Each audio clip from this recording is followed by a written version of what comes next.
100 gram butter ತೊಗೊಂಡಿದ್ದೀನಿ. Soft ಆಗಿರಬೇಕು, room ಟೆಂಪರೇಚರಲ್ಲಿ ಇರಬೇಕು ಬಟರು. ಇದು 1 ನಿಮಿಷ ಬೀಟ್ ಮಾಡ್ಕೋಬೇಕು.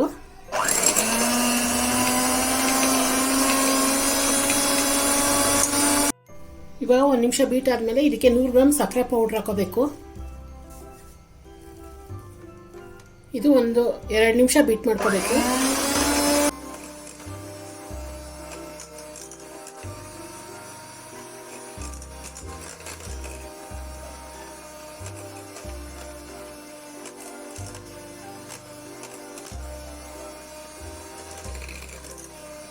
ನೋಡಿ, ಇದು ಲೈಟ್ ಕಲರ್ ಆಗಬೇಕಿದು. 1-2 ನಿಮಿಷ ಬೀಟ್ ಮಾಡ್ಕೊಂಡಿದ್ದೀನಿ. ಇವಾಗ ಇದಕ್ಕೆ ಮೊಟ್ಟೆ ಹಾಕೋಬೇಕು. 2 ಮೊಟ್ಟೆ ಹಾಕೋಬೇಕು. 1 ಮೊಟ್ಟೆ ಹಾಕಿದ್ಮೇಲೆ ಇನ್ನೊಂದು ಮೊಟ್ಟೆ ಹಾಕೋಬೇಕು.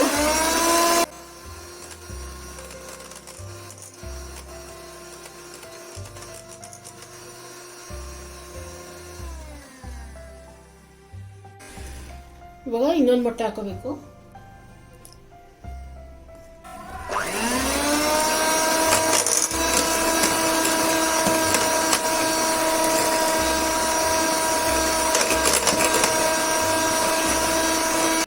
ಇದಕ್ಕೆ ಸ್ವಲ್ಪ 1 ಡ್ರಾಪು ಎಲ್ಲೋ ಫುಡ್ ಕಲರ್ ಹಾಕೋಬೇಕು.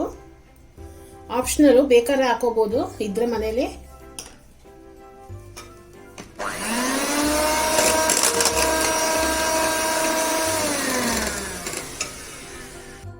ಇದಕ್ಕೆ 1/2 ಟೀ ಸ್ಪೂನು ಆರೆಂಜ್ ಎಸೆನ್ಸ್ ಹಾಕೊತಾ ಇದ್ದೀನಿ. ಆರೆಂಜ್ ಇಲ್ಲ ಅಂದರೆ ವೆನಿಲಾ ಹಾಕೊಂಡ್ಬಿಡಿ. ಸ್ವಲ್ಪ ಮಿಕ್ಸ್ ಮಾಡ್ಕೋಬೇಕು.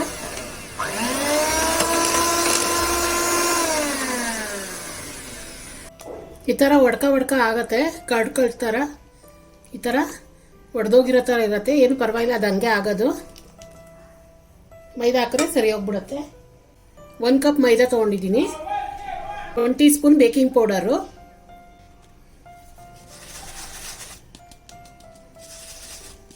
ಇನ್ನು ಹಿಂಗೆ ಮಿಕ್ಸ್ ಮಾಡ್ಕೋಬೇಕು.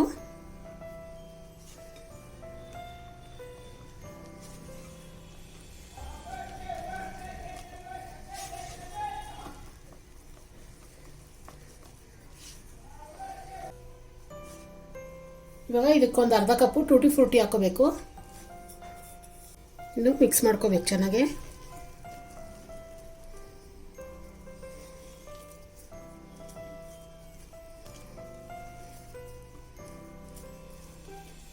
ನೋಡಿ, ಈ ಥರ ಬೇಕಿಂಗ್ ಟ್ರೇ ತೊಗೊಂಡು ಇದು ಶೀಟ್ ಹಾಕ್ಕೊಂಡಿದ್ದೀನಿ, ಬಟರ್ ಶೀಟು.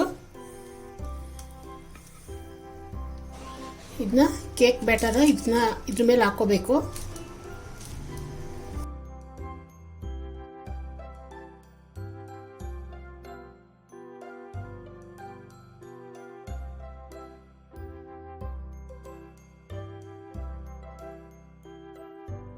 ನೋಡಿ, ಈ ಥರ ಓವಲ್ ಶೇಪಲ್ಲಿ ಮಾಡ್ಕೋಬೇಕು. ಈ ಥರ ಫುಲ್ ಸ್ಪ್ರೆಡ್ ಮಾಡಬಾರ್ದು. ಈ ಥರ ಓವಲ್ ಶೇಪು ಸ್ವಲ್ಪ ಡುಮ್ಮಕ್ಕಿರಬೇಕು, 1 ಇಂಚು.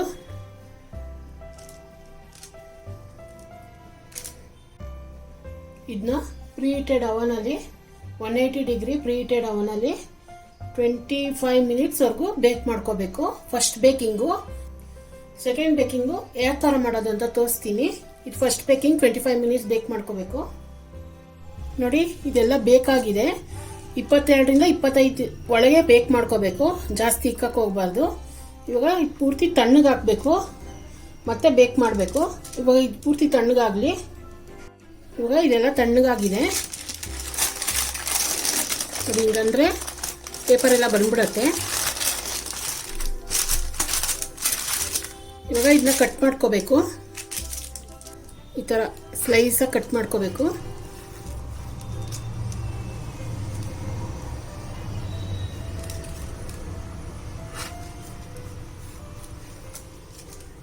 ನೋಡಿ, ಇವಾಗ ಇದು ಸಾಫ್ಟ್ ಆಗಿದೆ, ಕೇಕ್ ಥರ ಇದೆ. ಇದನ್ನ ರಸ್ಕ್ ಮಾಡ್ಕೋಬೇಕು. ಇವಾಗ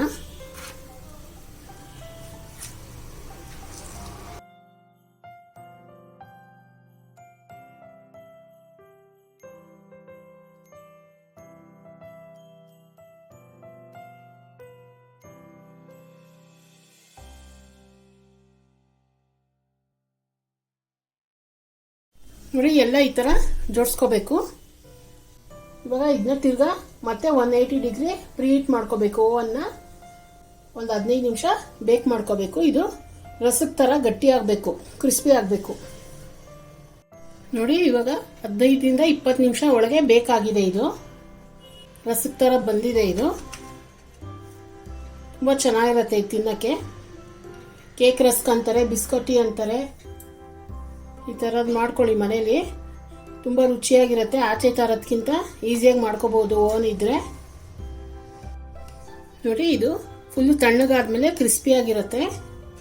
ಈ ಥರ ಮುರಿದ್ರೆ ಸಾಫ್ಟಾಗಿರುತ್ತೆ ಮತ್ತು ಕ್ರಿಸ್ಪಿಯಾಗೂ ಇರುತ್ತೆ, ತುಂಬ ಗಟ್ಟಿ ಇರಲ್ಲ. ವಯಸ್ಸಾದವರೆಲ್ಲ ತಿನ್ಬೋದು ಇದನ್ನ.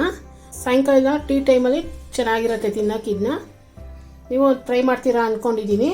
ಏನಾದ್ರು ಡೌಟ್ ಇದ್ದರೆ ಕಮೆಂಟ್ ಮಾಡಿ, ಲೈಕ್ ಮಾಡಿ, ಶೇರ್ ಮಾಡಿ, ಸಬ್ಸ್ಕ್ರೈಬ್ ಮಾಡಿ.